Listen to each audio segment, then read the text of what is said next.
क्या नीट 2025 के exam pattern में कोई चेंज देखने को मिलेगा? क्या पेपर बहुत ज्यादा डिफिकल्ट आ जाएगा हाई कट ऑफ को देखते हुए, या सिलेबस में कोई चेंज देखने को मिलेगा? तो बेटा मैं बहुत क्लियर कर देना चाहता हूं, नीट 2025 एग्जाम में आपको ऐसा कोई भी चेंज देखने को नहीं मिलेगा।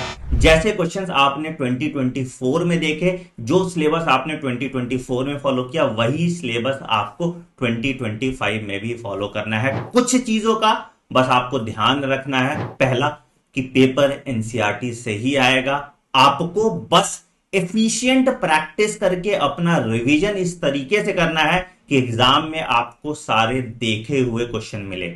मैं हर साल अपनी क्लास में टॉप 1000 क्वेश्चन कराता हूं और आप देखोगे 90% एक्यूरेसी के साथ मैं नीट एग्जाम का पेपर प्रिडिक्ट करता हूं, और यही प्रिडिक्शन अब आप भी कर पाएंगे मेरे नीट क्वेश्चन बैंक की मदद से।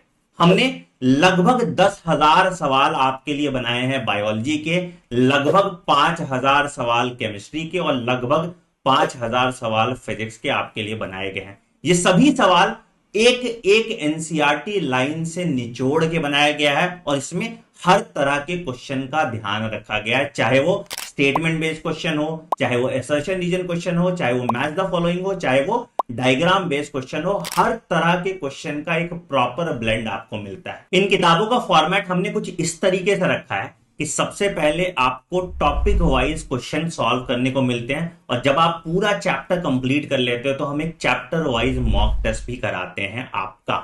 इन सभी क्वेश्चन के डिटेल्ड आंसर की और सॉल्यूशन आपको हमारी किताब में मिल जाती है, और साथ ही साथ आप हमारे फंडा बॉक्स ऐप पे इनका वीडियो सॉल्यूशन और इन ऐप प्रैक्टिस भी कर सकते हैं अगर आप कहीं ट्रैवल कर रहे हैं और अपनी किताब भूल जाते हैं तो।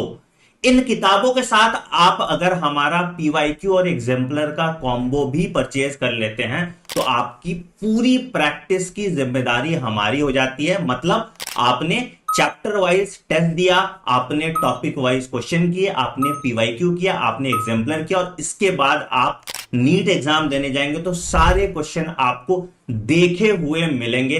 ये एफिशिएंट क्वेश्चन सीरीज हमने आपके लिए बनाई है ताकि आपका टाइम वेस्ट ना हो इररिलेवेंट सवाल करने में, और एग्जैक्टली जहां से पेपर बन सकता है उन सभी टॉपिक को कवर करके एक कैप्सूल के फॉर्म में एक प्रैक्टिस क्वेश्चन सेट आपके लिए बनाया गया है। तो फटाफट नीचे दिए गए लिंक पे क्लिक कीजिए और आज ही इस बुक की मदद से अपनी नीट 2025 की जर्नी में चार चांद लगा लीजिए। All the best. Hello everybody, तो welcome to PYQ discussion of another chapter. आज हम कर रहे हैं लोकोमोशन एंड मूवमेंट। इसके बाद दो ही चैप्टर रह जाएंगे ह्यूमन फिजियोलॉजी के, न्यूरल रह जाएगा और केमिकल रह जाएगा। तो देखते हैं लोकोमोशन जो हमारी मूवमेंट वाला चैप्टर है, जिसके दो हिस्से हैं इस चैप्टर के। एक पहले आप मसल के बारे में पढ़ते हैं, फिर आप स्केलेटल सिस्टम के बारे में पढ़ते हैं। कैसे क्वेश्चन पिछले 30 सालों में आए हुए हैं फटाफट से हम यहाँ पे देख लेते हैं। तो मसल वाले टॉपिक से पहला क्वेश्चन 2023 में आया था, लेटेस्ट है और इंपॉर्टेंट है। क्वेश्चन देख लो, इसमें से कौन सा करेक्ट है स्केलेटल मसल के बारे में। Muscle bundles are held together by collagenous connective tissue, से हम फेसिकल कहते हैं, connective tissue layer called fascicle. तो ये स्टेटमेंट हो जाएगा गलत बेटा, मसल बंडल्स को ही फेसिकल कहते हैं। जो कोलेजनस कनेक्टिव टिश्यू के लेयर है उसे फैसिया कहते हैं, फेसिकल नहीं कहते, उसे क्या कहते हैं, फैसिया कहते हैं। तो ये तो गलत हो जाएगा। सार्कोप्लाज्मिक रेटिकुलम जो मसल फाइबर्स में है वो स्टोर हाउस है कैल्शियम का, बिल्कुल ठीक बात है। स्ट्रिएटेड अपीयरेंस जो स्केलेटल मसल्स में आता है वो एक्टिन और मायोसिन के डिस्ट्रीब्यूशन की वजह से आता है, बिल्कुल सही बात है। एम लाइन जो है वो एक फंक्शनल यूनिट ऑफ कॉन्ट्रैक्शन है जिसे हम सार्कोमियर कहते हैं। नहीं बेटा, एम लाइन कहाँ से फंक्शनल यूनिट हो गई, ठीक है, जेड लाइन से फिर भी एसोसिएटेड है सार्कोमियर, पर एम लाइन तो एच जोन के बीच में है और उससे कोई सार्कोमियर का लेना देना नहीं है। तो बी एंड सी यहाँ पर करेक्ट है। आंसर आपके पास क्या हो जाने वाला है, सी। 2018 में देखो क्या क्वेश्चन आया था, कैल्शियम क्यों इंपॉर्टेंट है स्केलेटल मसल्स की कॉन्ट्रैक्शन के लिए। आपको पता है शुरुआत में जब एक्शन पोटेंशियल आती है मसल तक, सार्कोप्लाज्मिक रेटिकुलम में से क्या रिलीज होता है, कैल्शियम। कैल्शियम जाके बाइंड करता है ट्रोपोनिन से। ट्रोपोनिन वो 3 सब यूनिट वाला ट्रोपोनिन जो कि बैठा है एक्टिन के ऊपर, ट्रोपोमायोसिन के ऊपर। जब कैल्शियम उसके पास बाइंड करता है तो जो मास्किंग हो रखी है वो मास्किंग रिमूव होती है। जो ट्रोपोमायोसिन ने मास्किंग कर रखी है मायोसिन की, वो रिमूव होती है। और अच्छा, of the active sites on actin, actin पे जो कवर कर रखा है ट्रोपोमायोसिन ने, हमें पता है ये इस तरीके से जी एक्टिन है। जी एक्टिन ने जुड़ के पूरा का पूरा एफ एक्टिन बना रखा है ना। इसके ऊपर यहाँ पे ट्रोपोमायोसिन है और ट्रोपोमायोसिन के ऊपर ट्रोपोनिन है। तो यहाँ कैल्शियम जुड़ेगा, ट्रोपोमायोसिन की मास्किंग रिमूव होगी एक्टिन से, अब मायोसिन इससे जुड़ पाएगा, तो 4 मायोसिन लिखा हुआ है, बिल्कुल ठीक लिखा हुआ है। फिर कह रहे हैं it activates the myosin ATPase by binding to it, myosin से तो जुड़ता ही नहीं कैल्शियम, मायोसिन हेड को डिटैच करता है, उसके लिए एटीपी चाहिए, कैल्शियम नहीं चाहिए, वो बॉन्ड नहीं बनने देगा between the myosin cross bridge and actin filament. अगर इतना ही वो प्रिवेंट कर रहा होता तो वो इस पूरी स्लाइडिंग फिलामेंट थ्योरी का हिस्सा ही ना हो पाता। आंसर सीधी सी बात है, क्या हो जाएगा, ए हो जाएगा। अगला क्वेश्चन देखिए, 2016 में ये क्वेश्चन आया था, आपको वो आयन बताना है जो कि अनमास्किंग के लिए रिस्पॉन्सिबल है। सेम चीज 2017 में अलग तरीके से, 18 में अलग तरीके से पूछी गई, यहाँ सीधा सीधा आयन पूछ रहे हैं, वहाँ कैल्शियम की इंपॉर्टेंस पूछ रहे थे। तो जो अनमास्किंग के लिए आपको चाहिए ताकि फाइनली मायोसिन एक्टिन से जुड़ के क्रॉस ब्रिज बना सके, अनमास्किंग के लिए आपको चाहिए कैल्शियम। आंसर क्या हो जाएगा, ए। 2015 का क्वेश्चन देखिए, स्लाइडिंग फिलामेंट थ्योरी को आप कैसे एक्सप्लेन कर सकते हैं। तो एक्टिन और मायोसिन फिलामेंट शॉर्टन नहीं होते, एक दूसरे से स्लाइड पास करते हैं, बात तो ठीक है, आई बैंड छोटा होता है, एक्टिन और मायोसिन छोटे नहीं होते बेटा, वो शॉर्टन नहीं करते, वो एक दूसरे के ऊपर स्लाइड करते हैं। व्हेन मायोफिलामेंट्स, जिन्हें हम एक्टिन और मायोसिन कहते हैं, दे slide past each other. Myosin filament shorten, बेटा मायोसिन और एक्टिन शॉर्टन और लेंथन होते ही नहीं है। फिर यहाँ फिर से लिख रहे हैं एक्टिन शॉर्टन, यहाँ पर लिख रहे हैं एक्टिन एंड मायोसिन शॉर्टन, ऐसा कुछ भी नहीं है, वो एक दूसरे पर स्लाइड करते हैं, कोई भी छोटा बड़ा नहीं होता। जो छोटा बड़ा हो रहा है वो बैंड्स हो रहे हैं, मायोसिन और एक्टिन तो नहीं हो रहे। ठीक है, अगला क्वेश्चन देखो, stimulation of the muscle fibre by a motor neuron occurs at, motor neuron आया है ना, एक न्यूरॉन है वो बहुत सारे मसल्स के साथ कनेक्शन बनाता है जिसे हम न्यूरोमस्कुलर जंक्शन कहते हैं। मोटर एंड प्लेट होती है, न्यूरोमस्कुलर जंक्शन बनाती है और वहां से सब मसल्स को इंफॉर्मेशन जाती है, स्टिम्युलेशन जाता है, उनमें एक्शन पोटेंशियल आती है, वो टी ट्यूब्यूल्स की मदद से अंदर तक जाती है, डेप्थ में जाती है, सार्कोप्लाज्मिक रेटिकुलम में से कैल्शियम रिलीज करवाती है और फिर कॉन्ट्रैक्शन होता है। तो आंसर क्या होगा, ए। 2014 से पहले 2013 में क्वेश्चन आया हुआ है, एच जोन के बारे में पूछ रहे हैं। आपको पता है अगर ये आपके पास मायोसिन है, मैं एक बार ड्रॉ करके बता रही हूँ, और ये अगर आपके पास इस तरीके से एक्टिन है, तो जहां एक्टिन नहीं है उसको एच जोन कहते हैं, है ना। तो मसल फाइबर में एच जोन क्या है, वो एक सेंट्रल गैप है जो कि दो एक्टिन फिलामेंट के बीच में है। It is extending through the myosin filament in the A band. ये आपके पास ए बैंड है तो वो through the myosin filament extend हो रहा है इन द ए बैंड, ठीक है। ये मायोसिन फिलामेंट की एक्सटेंशन है in the central portion of the A band.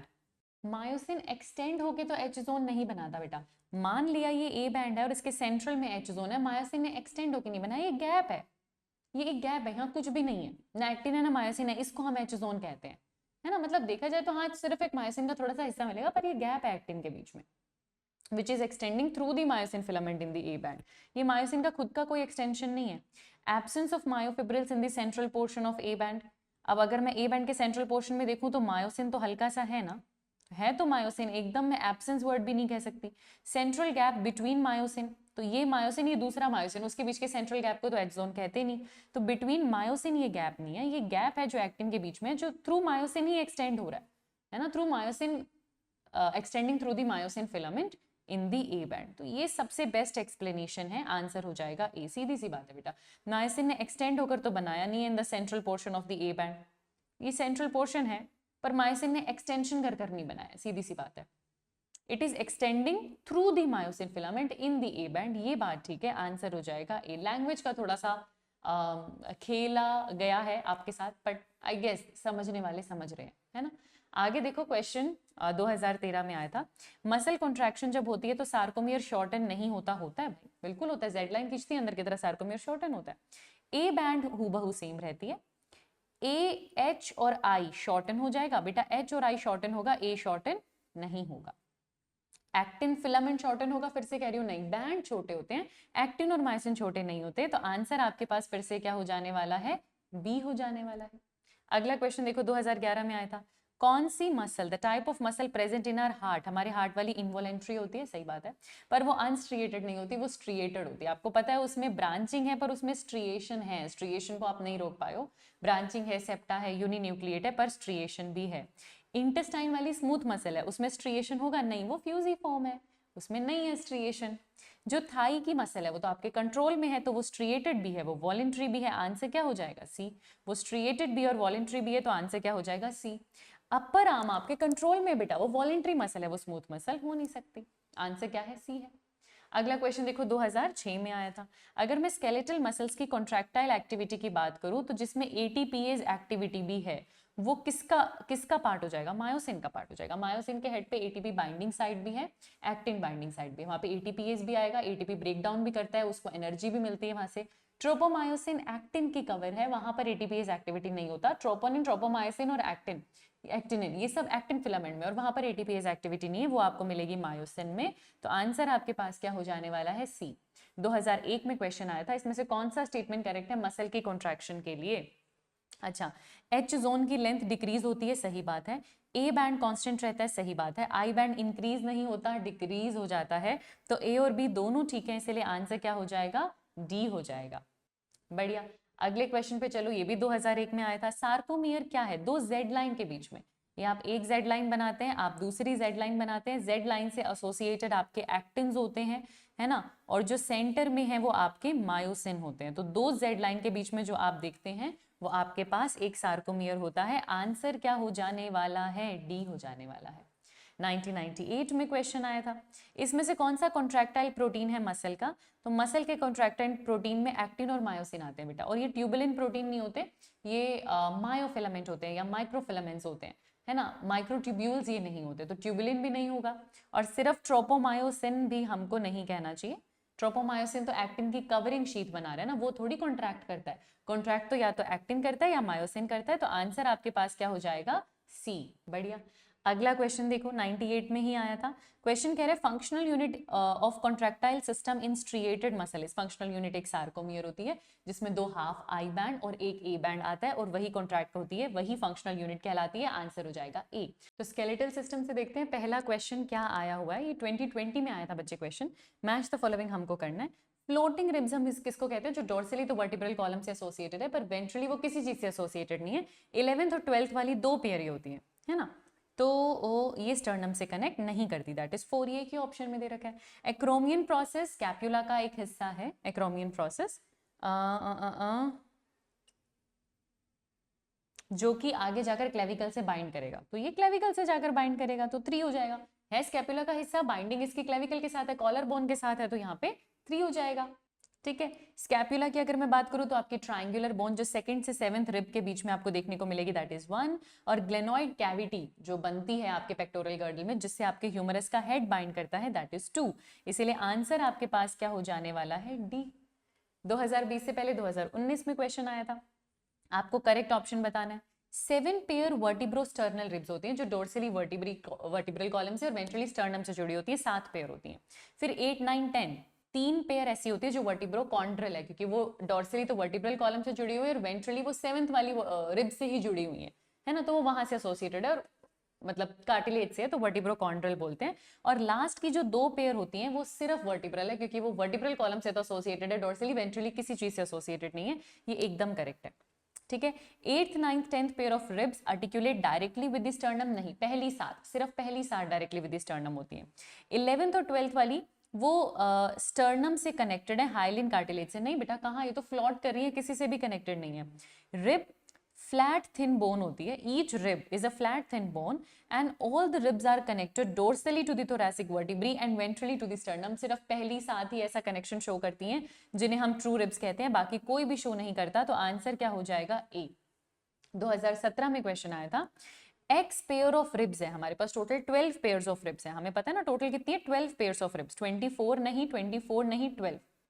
Human में कितनी ट्रू रिब्स हैं, 7 पेयर है ना, तो ट्रू रिब्स कितनी है, 7। यहाँ पर 5 दे रखे हैं, यहाँ पे 7 दे रखे हैं, वही आंसर होगा, वो ट्रू रिब्स हैं। आपको करेक्ट बताना है। ट्रू रिब्स वो रिब्स होती हैं जो डोर्सली वर्टिब्रल कॉलम और वेंट्रली स्टर्नम से एसोसिएटेड होती हैं। आंसर हमारे पास आ चुका है, आंसर क्या हो जाएगा, डी हो जाएगा। अगला क्वेश्चन देखो, 2015 में पूछा गया था, इसमें से कौन सा स्केलेटल सिस्टम का फंक्शन नहीं है। स्केलेटल सिस्टम का काम बॉडी हीट बनाना नहीं है, लोकोमोशन करवाना है, एरिथ्रोसाइट भी है क्योंकि बोन में बोन मैरो है, बोन मैरो आरबीसी का फॉर्मेशन करते हैं, तो ठीक है। मिनरल्स का स्टोरेज, इनऑर्गेनिक मिनरल्स आपको बोन में मिल जाएंगे, बाकी सब ठीक है। हीट बनाना काम लोकोमोशन या स्केलेटल सिस्टम का नहीं है, आंसर होगा ए।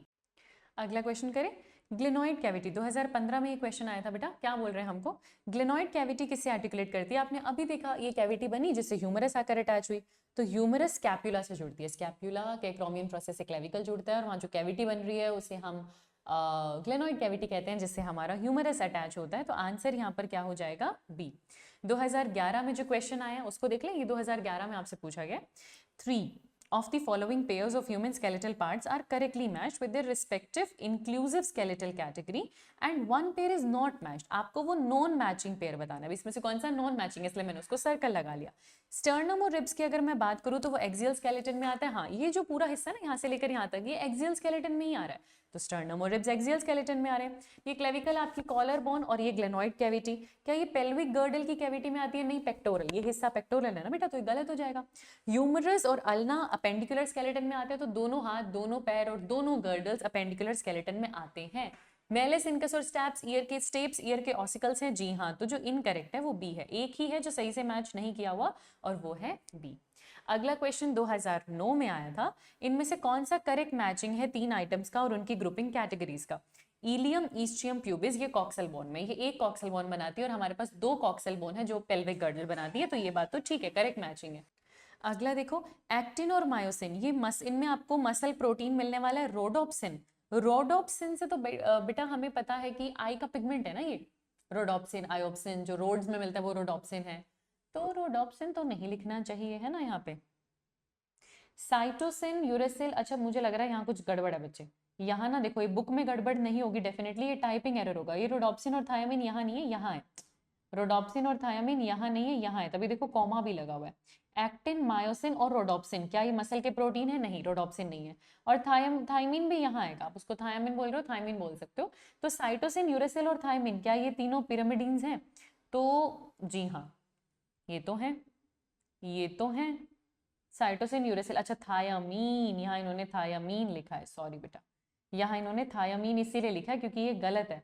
थाइमीन पिरामिडिन होता है, पर यहाँ इन्होंने थायामीन लिखा है, थायामीन लिखा है, ये अलग सब्सटेंस हो गया, ये पिरामिडिन नहीं है। मेलिस इनकस और कॉक्लिया, क्या ये ईयर के ऑसिकल्स है? मेलिस इनकस और स्टेप्स होते हैं और कॉक्लिया तो नहीं होता। इलियम, ईस्ट्रियम, प्यूबिस, आपके पास कॉक्सल बोन्स होती हैं पेल्विक गर्डल की। आंसर क्या हो जाने वाला है? ए। थायमिन में बेटा एक और चीज मैं आपको बता दूं, ये विटामिन B1 है। पहले आप डाइजेशन एंड एब्सॉर्प्शन वाले चैप्टर में पढ़ते थे, अब आपको नहीं पढ़ना होता क्योंकि वो चैप्टर आप नहीं कर रहे। वैसे भी अब विटामिन हमने वैसे ही पढ़ाने काफी कम कर दिए थे, पर ये B1 विटामिन होता है जो आप थायमिन पढ़ रहे हो यहाँ पे, ये थाइमीन नहीं है जो कि आपका पिरामिडिन होता है, उसकी स्पेलिंग अलग है, ठीक है। यहाँ आंसर क्या होगा? ए। 2007 में क्वेश्चन आया था, जरा ये भी हम देख लेते हैं। इसमें से कौन सा करेक्ट टोटल नंबर दिया हुआ है? डायबिटीज 3 तरीके की नहीं, 2 तरीके की होती है। सर्वाइकल वर्टिब्री ह्यूमन में 8 नहीं 7 होती हैं।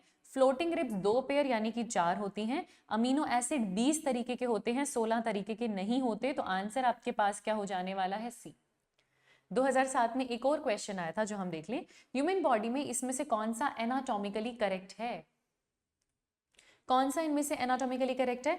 कॉलर बोन हमारे पास 1 और 1 पेयर है बेटा, 2 कॉलर बोन, 2 स्कैपुला, 4 हड्डियां हैं, तो ये 3 पेयर नहीं है, ये 1 पेयर है। सेलिवरी ग्लैंड हमारे पास 3 पेयर होते हैं। क्रेनियल नर्व्स हमारे पास 12 पेयर होती हैं। फ्लोटिंग रिब हमारे पास 2 ही पेयर होते हैं, 11th वाली और 12th वाली, तो ये करेक्ट है, आंसर हो जाएगा डी।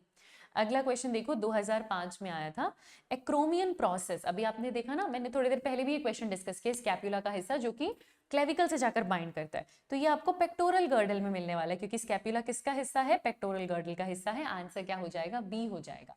अगला क्वेश्चन देखते हैं, इसमें से क्या होगा अगर लिगामेंट टोन हो जाएगा? तो बेटा लिगामेंट बोन को बोन से ज्वाइन करने का काम करता है, मूवमेंट भी अलाउ करता है। अगर लिगामेंट टियर हो गया तो ये मूवमेंट अफेक्ट हो जाएगी, लेस मूवेबल होने लग जाएंगी बोन्स और पेन भी होगा, है ना। ऐसा नहीं है कि अनफिक्स्ड हो जाएगी, इसको फिक्स किया जाता है। वो पेन सालों साल रह जाता है लिगामेंट टियर का, पर उसको फिक्स किया जा सकता है। Bone will become fix. देखो पहली बात, बोन में तो कोई नुकसान या तोड़ा फोड़ी हुई नहीं है ना कि मैं उसको फिक्स या अनफिक्स करने की बात करूं। लिगामेंट टियर हुआ है, लिगामेंट एक बोन और दूसरी बोन के बीच के मूवमेंट के लिए रिस्पॉन्सिबल है, तो वो जो टियर हुआ है उससे मूवमेंट अफेक्ट हुई है ना। तो एक बार के लिए थोड़ी बोन में मूवमेंट में फर्क आएगा, जॉइंट्स पे, और पेन भी होगा। वो ज्यादा करेक्ट एक्सप्लेनेशन है लिगामेंट टियर का, और आंसर आपके पास क्या हो जाएगा? बी। अगला क्वेश्चन देखो, 2000 में आया था, स्टर्नम रिब से किससे कनेक्टेड होती है? बेटा हाइलिन कार्टिलेज से। वो हाइलिन कार्टिलेज से कनेक्टेड होती है, जो रिब से कनेक्शन हम देख रहे हैं, है ना। तो यहाँ पे आंसर क्या हो जाने वाला है बेटा? सी हो जाने वाला है ना। अगला क्वेश्चन देखते हैं, total number of bones in each limb of a man is, इधर भी 30 इधर भी 30, दोनों पैरों में 30, तो टोटल कितना हो जाता है? 120। फिर यहाँ पर दो, यहाँ पर दो, 124, दो कॉक्सेल है 126, ये पूरा अपेंडिकुलर स्केलेटन है, और एक लिम्ब में आपको मिलती हैं 30 बोन्स। तो आंसर लिख दूं मैं यहाँ पे, आंसर क्या हो जाएगा, बी हो जाएगा। अगला क्वेश्चन देखो 95 में आया था, कितनी फ्लोटिंग रिब्स हैं, 2 पेयर, 11th और 12th, ये भी रिपीटेड है, वही गिने चुने क्वेश्चंस होते हैं बेटा इनके पास जो बार बार रिपीट हो रहे होते हैं। अगला क्वेश्चन देखो, इसमें से कौन सा कंपोनेंट पेक्टोरल गर्डल का पार्ट है, तो पेक्टोरल गर्डल में आपको पता है ग्लेनोइड कैविटी आएगी, एसिटाब्यूलम कैविटी से आपकी थाई बोन जुड़ती है तो ये तो पेल्विक गर्डल में आएगा, इलियम ईस्टियम प्यूबिस पेल्विक गर्डल में आएगी, स्टर्नम आपके एक्सियल स्केलेटन का हिस्सा है, अपेंडिकुलर स्केलेटन का है ही नहीं, आंसर आपके पास क्या हो जाने वाला है, सी। तो हम अगला क्वेश्चन देखते हैं, 93 का क्वेश्चन भी हम यहाँ पे सॉल्व करेंगे। क्या है क्वेश्चन, लॉन्ग बोन्स का फंक्शन बताना है, वो हमें सपोर्ट करते हैं बेटा, और वो सिंथेसिस करते हैं आरबीसी और डब्ल्यूबीसी, दैट इज एरिथ्रोसाइट और ल्यूकोसाइट, क्योंकि लॉन्ग बोन्स में होती है रेड बोन मैरो, और रेड बोन मैरो आपको आरबीसी और डब्ल्यूबीसी की सिंथेसिस में डेफिनेटली मदद करेगा। तो आंसर आपके पास यहाँ पर क्या हो जाएगा, बी हो जाएगा, ठीक है। अच्छा, उससे पहले देखो, उसके बाद देखो जॉइंट शुरू हो रहा है, जॉइंट्स इतना फेवरेट है एनटीए का, हर साल ऑलमोस्ट हर साल क्वेश्चन आता है, और 2024 में भी आया था, तो इससे ज्यादा प्रूफ की जरूरत नहीं है, जॉइंट्स बहुत अच्छे से याद करके जाना। पहला क्वेश्चन देख लो, फाइब्रस जॉइंट्स का है, जो कि आपको स्कल में मिलता है ना, स्कल के सूचर्स के बीच में मिलता है, और इसमें कोई भी मूवमेंट नहीं होती, आंसर हो जाएगा 3। कार्टिलेजिनस जॉइंट्स की अगर मैं बात करूं तो वो लिटिल बिट मूवमेंट अलाउ करते हैं, आपको एडजेसेंट वर्टिब्रल इंटरवर्टिब्रल डिस्क के बीच में वो मिल जाएगी, और वो लिमिटेड मूवमेंट देता है, दैट इज 1। हिंज जॉइंट आपको नी और एल्बो वाले में मिल जाती है, और ये लोकोमोशन में मदद करता है, एक तरीके का साइनोवियल जॉइंट है। Ball and socket joint humerus के पेक्टोरल गर्डल के साथ जो मूवमेंट है, जो प्रॉपर रोटेशनल मूवमेंट आपको इस तरीके से दे रहा है, that is ball and socket joint. Answer यहाँ पर क्या हो जाने वाला है, बी। इतना सिंपल क्वेश्चन आपसे 2024 में पूछा गया था, आंसर हो जाएगा बी। अगला क्वेश्चन देखो, स्कैप्यूला, ये जो आपकी ट्रायंगुलर बोन होती है, ट्रायंगुलर फ्लैट बोन, सेकंड से 7th रिब के बीच में वो स्कैप्यूला होती है, जो कि पेक्टोरल गर्डल का हिस्सा बनाती है, तो 2 ऑप्शन में एलिमिनेट कर दूंगी। क्रेनियम यहाँ पे, उसमें आपके सारे फाइब्रस जॉइंट हैं जो बिल्कुल मूवमेंट अलाउ नहीं कर रहे, तो आंसर तो मेरे पास आ गया। स्टर्नम फिर से हमारे पास फ्लैट चेस्ट बोन होती है, तो ये 2 हो गया, और वर्टिब्रल कॉलम के बीच में आपको कार्टिलेजिनस जॉइंट्स देखने को मिलेंगे, तो आंसर हो जाएगा 1। आंसर हो जाएगा 1, दैट इज ए, ठीक है। 2021 से पहले 2019 में क्वेश्चन था, है ना। देखो भाई, जॉइंट्स हैं और मैच करना है, जॉइंट्स होते हैं, मैच करना होता है, सिंपल सिंपल सा क्वेश्चन आता है आपके पास। ग्लाइडिंग जॉइंट, ग्लाइडिंग जॉइंट आपको देखने को मिलता है कार्पल्स के बीच में, है ना, तो दैट इज 3, ये एक ही ऑप्शन में था। हिंज जॉइंट या तो एल्बो में मिलेगा या फिर नी में मिलेगा, तो ढूंढे अपने। अच्छा, एटलस और एक्सिस के बीच में तो पिवट है, ह्यूमरस और अल्ना, ये रहा ना, ये ह्यूमरस, ये अल्ना, तो एल्बो आ गया ना, एल्बो जॉइंट हिंज होता है, तो that is 4। Pivot joint Atlas और एक्सिस के बीच में मिलता है, और एटलस और ऑसिपिटल कॉन्डाइल के बीच में हिंज मिलता है, एटलस और एक्सिस के बीच में पिवट मिलता है, ये पीवाईक्यू है, याद रखिएगा। एटलस और एक्सिस आपकी पहली और सेकंड सर्वाइकल वर्टिब्री हैं, और एटलस और ऑसिपिटल कॉन्डाइल्स के बीच में आपको हिंज जॉइंट मिलता है, तो ये क्या हो जाएगा 2। और सैडल जॉइंट कहाँ मिलता है, carpal and metacarpal of thumb, ये वाली मूवमेंट जो सैडल की वजह से आपको देखने को मिलती है, तो आंसर क्या हो जाने वाला है, ए। ये सारे के सारे साइनोवियल जॉइंट हैं जिनमें साइनोवियल फ्लूइड है, और ये बहुत सारी मूवमेंट अलाउ करते हैं। 2019 का क्वेश्चन है। 2017 में जॉइंट से क्वेश्चन आया था, फिर से पिवट जॉइंट जो एटलस और एक्सिस के बीच में है, ये जो जॉइंट्स आप पढ़ रहे हैं, चाहे ग्लाइडिंग है, चाहे पिवट है, चाहे बॉल एंड सॉकेट है, चाहे हिंज है, चाहे कॉन्डाइलर है, चाहे ग्लाइडिंग है, ये सारे साइनोवियल जॉइंट हैं जो कि बहुत अच्छी मूवमेंट अलाउ करते हैं, और इनके बीच में साइनोवियल फ्लूइड भरा होता है। आंसर क्या हो जाएगा, बी। अगला क्वेश्चन देखो, 2015 में था, इसमें से कौन सा मूवमेंट अलाउ नहीं करेगा। सबसे स्ट्रॉन्ग जॉइंट होता है फाइब्रस जॉइंट, जो बिल्कुल मूवमेंट अलाउ नहीं करता, जो ब्रेन के सूचर्स के बीच में और प्यूबिक सिम्फाइसिस में देखने को मिलता है। Synovial joint maximum movement allow करता है, उसका एक टाइप है बॉल एंड सॉकेट जॉइंट, और कार्टिलेजिनस लिमिटेड मूवमेंट अलाउ करता है, पर फाइब्रस जॉइंट एक ऐसा जॉइंट है जो कि मूवमेंट अलाउ करेगा ही नहीं, तो ये बात याद रखना, और आंसर हो जाएगा सी। अगला क्वेश्चन 2014 में था, फिर से आपको जॉइंट मैच करना है, सिंपल सी चीज है। तो कार्टिलेजिनस जॉइंट की अगर मैं बात करूं तो आपको वर्टिब्रीज के बीच में ना कार्टिलेजिनस जॉइंट मिलता है, ठीक है। पिवट जॉइंट की बात करूं तो या तो एटलस एक्सिस के बीच में मिलेगा, जो कि क्या मुझे यहाँ पे दे रखा है, नहीं दे रखा ना, नहीं दे रखा, नहीं दे रखा, नहीं दे रखा, नहीं दे रखा, बाकी के ऑप्शन, अच्छा सॉरी, यहाँ मैच द फॉलोइंग नहीं करनी, यहाँ करेक्ट मैचिंग बतानी है। तो पहले बोल रहे कार्टिलेजिनस जॉइंट, क्या फ्रंटल एंड पेराइटल, ये फ्रंटल है बेटा, है ना, ये वाली दोनों पेराइटल होती हैं, इनके बीच में फाइब्रस जॉइंट मिलते हैं, कार्टिलेजिनस नहीं। पिवट जॉइंट क्या आपको वर्टिब्रीज के बीच में मिलेंगे, नहीं, वहां तो कार्टिलेजिनस जॉइंट मिलते हैं।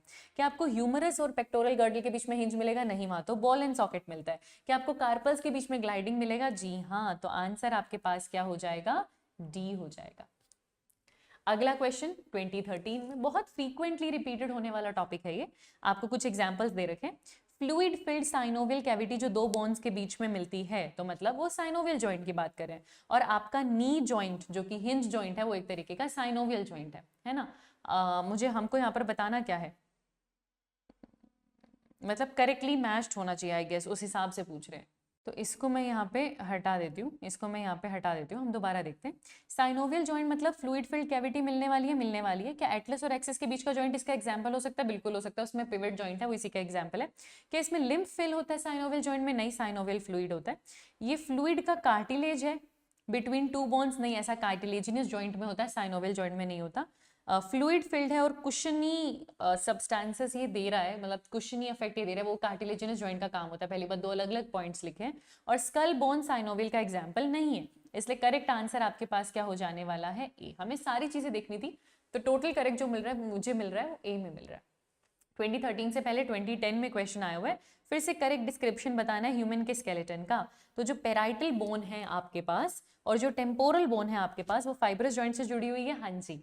जो पहला वर्टिब्री है वो एक्सिस होता है, नहीं वो एटलस होता है, जो कि ऑसिपिटल कंडाइल से जुड़ा होता है। 9th और 10th वाली फ्लोटिंग रिब्स होती है, नहीं 11th और 12th वाली फ्लोटिंग रिब्स होती है। 8th 9th 10th तो वर्टिब्रोकॉन्ड्रल रिब्स होती हैं। ठीक है। ग्लेनोइड कैविटी एक डिप्रेशन है जिससे थाई बोन जुड़ती है? नहीं, ग्लेनोइड कैविटी एक डिप्रेशन है जिससे ह्यूमरस जुड़ती है, आपकी फोर आर्म की बोन जुड़ती है। तो करेक्ट आपके पास फिर से क्या हो जाने वाला है? ए हो जाने वाला है। अगला क्वेश्चन देखो, एल्बो जॉइंट किसका एग्जाम्पल है? तो वो हिंज है। चाहे एल्बो ले लो चाहे नी ले लो, वहां पर आपको हिंज मिलेगा। आंसर क्या हो जाने वाला है? ए। 2005 का क्वेश्चन देखो, इसमें से कौन सा करेक्टली मैच्ड है? तो हिंज आपको वर्टिब्री के बीच में नहीं मिलता। ग्लाइडिंग आपको ज़ाइगोपोफाइसिस ऑफ सक्सेसिव वर्टिब्री के बीच में मिलता है, अभी एनसीईआरटी में नहीं है, पर आप एलिमिनेशन से सॉल्व करो। स्कल बोन्स में फाइब्रस मिलता है, कार्टिलेजिनस नहीं मिलता। फैलेंजस के बीच में आपको अगेन फाइब्रस जॉइंट नहीं मिलता, साइनोवियल जॉइंट मिलता है ना। तो आप एलिमिनेशन से इस आंसर तक आ सकते थे। बाकी मैं आपको बता दूं बेटा, दो वर्टिब्रीज के बीच में जहाँ इंटर वर्टिब्रल डिस्क है ना, वहां तो कार्टिलेजिनस जॉइंट है, पर वर्टिब्रीज की आगे एक्सटेंशन होती है, और वहां जब दो वर्टिब्रीज के बीच में जॉइंट आता है ना, वो ग्लाइडिंग आता है, अभी आपको पढ़ाया नहीं जाता। ज़ाइगोपोफाइसिस आगे की एक्सटेंशन है। ज़ाइगोपोफाइसिस जो आप देख रहे हैं, एक सेकंड रुकिए, ये कहाँ से आ गया? हाँ, तो ज़ाइगोपोफाइसिस जो आप देखते हैं वो वर्टिब्री के आगे की एक्सटेंशन है। नहीं पढ़ाया जाता अभी उतना डिटेल में आपको, एनसीईआरटी के बेस पे अगर मैं बात करूँ तो, पर वहां पर आपको एक ग्लाइडिंग जॉइंट दो वर्टिब्रीज के ज़ाइगोपोफाइसिस के बीच में देखने को मिलता है। मान लेते हैं आपको नहीं भी पता था, पर आप एलिमिनेशन से कर सकते थे क्योंकि बाकी सारे इनकरेक्ट थे। तो आंसर आपके पास क्या हो जाता है? बी।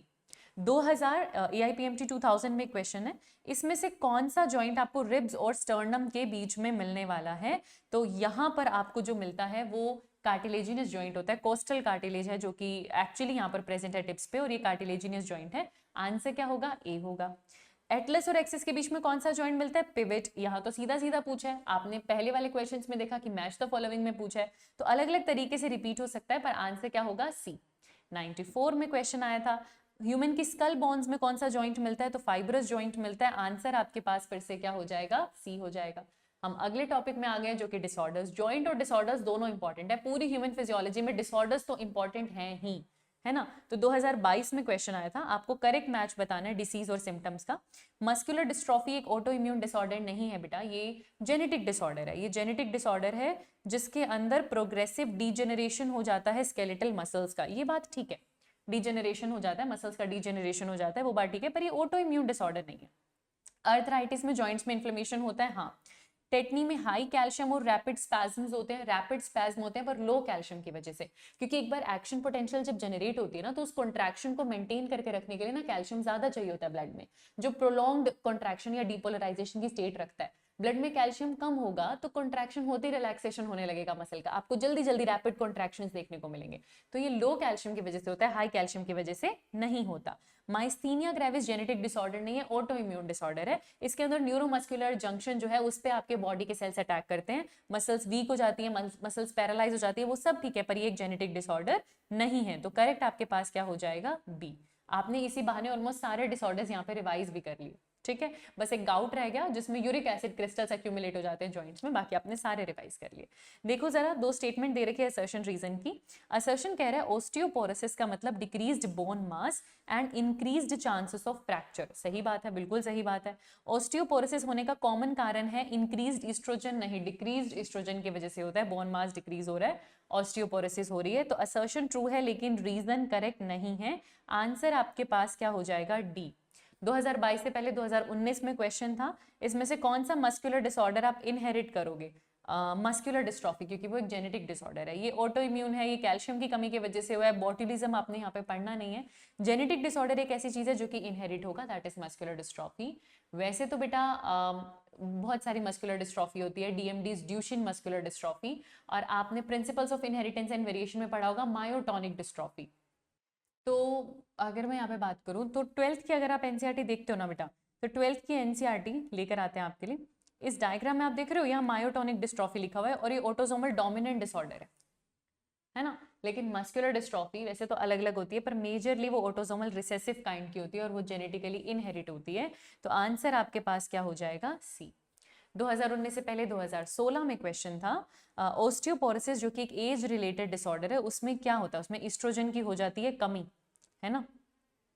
क्या आपका इम्यून डिसऑर्डर है जो कि न्यूरोमस्कुलर जंक्शन को ही जाकर अफेक्ट कर दे? वो तो माइस्थीनिया ग्रेविस होता है। क्या इसमें हाई कंसेंट्रेशन ऑफ कैल्शियम और सोडियम है? नहीं। क्या इसमें यूरिक एसिड का अक्यूमुलेशन हो जाता है? वो तो गाउट है। आंसर क्या होगा? सी। इसमें ईस्ट्रोजन की कमी हो जाती है, बोन मास डिक्रीज हो जाता है। अगला क्वेश्चन देखते हैं। Lack of relaxation between successive stimuli in sustained muscle contraction, हम टेक्नी में पढ़ते हैं, ये ऑप्शन यहाँ आने चाहिए थे। बेटा मैं आपको बता दूं, देखो क्या होता है, एक मसल कॉन्ट्रैक्ट करी, फिर वो रिलैक्स करेगी, फिर वो दोबारा कॉन्ट्रैक्ट करेगी। अगर आप मसल को रिलैक्सेशन का टाइम नहीं दे रहे हो और इससे पहले आप उसे नए कॉन्ट्रैक्शन का एक्शन पोटेंशियल या स्टिमुलस दे रहे हो, तो रैपिड कॉन्ट्रैक्शन हो जाएगा ना, सस्टेन कॉन्ट्रैक्शन हो जाएगा। वही हम टेक्नी में देखते हैं, जकड़ जाना जॉज का, मसल्स का, क्योंकि आप उन्हें रिलैक्स होने ही नहीं दे रहे हो। आप फिर से कॉन्ट्रैक्ट करवा दे रहे हो, नया स्टिमुलस दे रहे हो, आप उसको रिलैक्स होने ही नहीं दे रहे हो, ये दिक्कत हो जा रही है वहां पे, है ना। और ऐसा अक्सर लो कैल्शियम की वजह से होता है जो हम पढ़ते हैं, क्योंकि कैल्शियम का काम रहता है मसल्स की रेस्टिंग स्टेट को मेंटेन करके रखना। जो रेस्टिंग पोटेंशियल मेंटेन करनी होती है ना मसल की मेम्ब्रेन पे, उसमें कैल्शियम हेल्प करता है। तो जब ब्लड में कैल्शियम की हो जाती है कमी, तो वो रेस्टिंग स्टेट मेंटेन कर नहीं पा रहा, तो जल्दी जल्दी कॉन्ट्रैक्टेड स्टेट में जा रहा है, लगातार उसमें आपको रैपिड स्पैज्म देखने को मिल रहा है, और इस कंडीशन को हम टेटनस में पढ़ते हैं। आंसर आपके पास क्या हो जाएगा? ए। अगला क्वेश्चन देखते हैं, 2013 में आया था। आपको करेक्ट स्टेटमेंट बताना है लोकोमोशन के बारे में। वर्टिब्रल कॉलम में 10 थोरैसिक वर्टिब्री होती हैं। थोरैसिक वर्टिब्री आपके पास 12 होती हैं बेटा, 10 नहीं होती हैं, आपके पास 12 होती हैं। एडजेसेंट वर्टिब्रीज के बीच में फाइब्रस जॉइंट नहीं होता, कार्टिलेजिनस होता है। और अगर आप ज़ाइगोपोफाइसिस की बात करें तो ग्लाइडिंग होता है। डिक्रीज्ड प्रोजेस्टेरोन की वजह से ओस्टियोपोरोसिस नहीं होता, ईस्ट्रोजन की कमी की वजह से होता है। यूरिक एसिड के अक्यूमुलेशन होने से इन्फ्लेमेशन होता है जॉइंट में, उसे ही हम गाउट कहते हैं। ये स्टेटमेंट बिल्कुल ठीक है। आंसर आपके पास क्या हो जाएगा? डी। 2013 कर्नाटका नीट का क्वेश्चन देखो, करेक्ट स्टेटमेंट बताना है मसल के डिसऑर्डर के बारे में।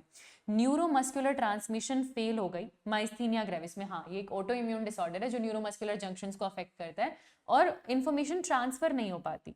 It can prevent normal swallowing. देखो स्वैलोइंग के लिए भी मसल तो आपको चाहिए ना, तो अगर न्यूरोमस्कुलर ट्रांसमिशन अफेक्ट होगी तो नॉर्मल स्वैलोइंग भी अफेक्ट हो सकती है, ठीक है। यूरिया और क्रेटिनिन के अक्यूमुलेशन से जॉइंट्स में इन्फ्लेमेशन होती है? नहीं, यूरिक एसिड से होती है। विटामिन डी के ओवरडोज से ओस्टियोपोरोसिस होता है? नहीं, एस्ट्रोजन की कमी, और बेसिकली विटामिन डी की भी कमी ही होती है। रैपिड कॉन्ट्रैक्शन होना स्केलेटल मसल्स का मस्कुलर डिस्ट्रॉफी करता है? नहीं, ये टेटनस होता है। मस्कुलर डिस्ट्रॉफी में तो प्रोग्रेसिव डीजेनरेशन ऑफ मसल्स हो रहा होता है, हम ये सारी चीजें पढ़ते भी हैं। तो आंसर हमारे पास क्या हो जाएगा? ए हो जाएगा। 2012 का क्वेश्चन देख लेते हैं। देखो देखा जाए तो मोर और लेस सेम चीजें रिपीट हो रही है। करेक्ट स्टेटमेंट बताना है मसल के डिसऑर्डर के बारे में। मस्कुलर डिस्ट्रॉफी एज रिलेटेड है? नहीं, ऑस्टियोपोरोसिस एज रिलेटेड है। ऑस्टियोपोरोसिस में बोन मास कम हो जाएगा, फ्रैक्चर के चांसेस बढ़ जाएंगे बढ़ती उम्र यानी एडवांसिंग एज के साथ। जी हाँ, माइस्थीनिया ग्रेविस एक ऑटो इम्यून डिसऑर्डर है which inhibits the sliding of myosin filament. ऐसा नहीं है, जंक्शन अफेक्ट होता है, मायोसिन की स्लाइडिंग अफेक्ट नहीं होती। गाउट में जॉइंट्स का इन्फ्लेमेशन होता है कैल्शियम के डिपोजिशन की वजह से, नहीं यूरिक एसिड के डिपोजिशन की वजह से। तो आंसर आपके पास क्या हो जाएगा? बी, ठीक है। ये 2012 में पूछा गया था। एनसीईआरटी एग्जाम्पलर के क्वेश्चन करते हैं, मतलब 30 इयर्स आपने कर लिए, पीवाईक्यू आपने कर लिए, अब हम एग्जाम्पलर देखते हैं और वो भी बहुत ध्यान से देखिएगा। क्वेश्चन सेम पीवाईक्यू में रिपीट हो जाता है बेटा। मैच द फॉलोइंग देखो, एक आपके पास फास्ट मसल है, एक आपके पास स्लो मसल है। फास्ट मसल आपकी रेड मसल फाइबर है, उसमें मायोग्लोबिन भी ज्यादा है, उसमें माइटोकॉन्ड्रिया भी ज्यादा है, बस उसमें सार्कोप्लास्मिक रेटिकुलम कम है। और रेड मसल आपके लॉन्ग कॉन्ट्रैक्शंस रखने में आपकी मदद करती है। हम देख लेते हैं फास्ट मसल फाइबर जल्दी जल्दी अच्छा ठीक है, हम अगर इसको रेड और व्हाइट के अकॉर्डिंग देखें भी तो एक रेड मसल फाइबर है, एक व्हाइट मसल फाइबर है। रेड मसल फाइबर में स्लो और सस्टेन्ड कंट्रैक्शन होता है, ठीक है। व्हाइट मसल फाइबर में फास्ट और शॉर्ट ड्यूरेशन वाला कंट्रैक्शन होता है, ठीक है। ये बात हो गई यहाँ पे। अब फास्ट मसल फाइबर को जल्दी जल्दी काम करना है, तो वो बिना ऑक्सीजन के भी रेस्पिरेशन करने लगेगी एनारोबिक कंडीशन में, और फर्मेंटेशन कर कर लैक्टिक एसिड बनाएगी, तो होना चाहिए 2।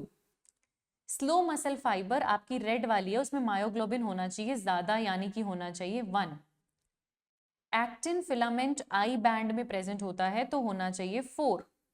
सार्कोमियर कॉन्ट्रैक्शन की यूनिट होती है, तो आंसर होना चाहिए 3, और ओवरऑल आंसर क्या हो जाएगा, सी हो जाएगा। बहुत ही बढ़िया, बहुत सारे कॉन्सेप्ट आई होप आपके यहाँ पे रिवाइज हो गए होंगे। आंसर क्या आएगा, सी। रिब्स किससे अटैच्ड हैं, तो रिब्स आगे जाके स्टर्नम से अटैच हो जाते हैं वेंट्रली, और डोर्सली होता तो वर्टिब्रल कॉलम। यहाँ स्टर्नम दे रखा है, तो मैं आंसर क्या दे दूंगी, बी। अगला क्वेश्चन, कौन सा मूवेबल जॉइंट है जो एटलस और एक्सिस के बीच में होता है, पिवट जॉइंट। आंसर आपके पास क्या हो जाएगा, ए। अगला क्वेश्चन देखो, वही रिपीट हो रहा है पीवाईक्यू में भी, पिवट तो बहुत बार आया हुआ है। एटीपीएस मसल का कहाँ लोकेटेड है, मायोसिन। ये भी पीवाईक्यू में अगर आपको याद हो तो एटीपीएस एक्टिविटी किसके पास होती है, मायोसिन के पास। तो यही एग्जाम्पलर सी क्वेश्चन आपके पीवाईक्यू में कभी कभी सीधा पूछ लिए जाते हैं।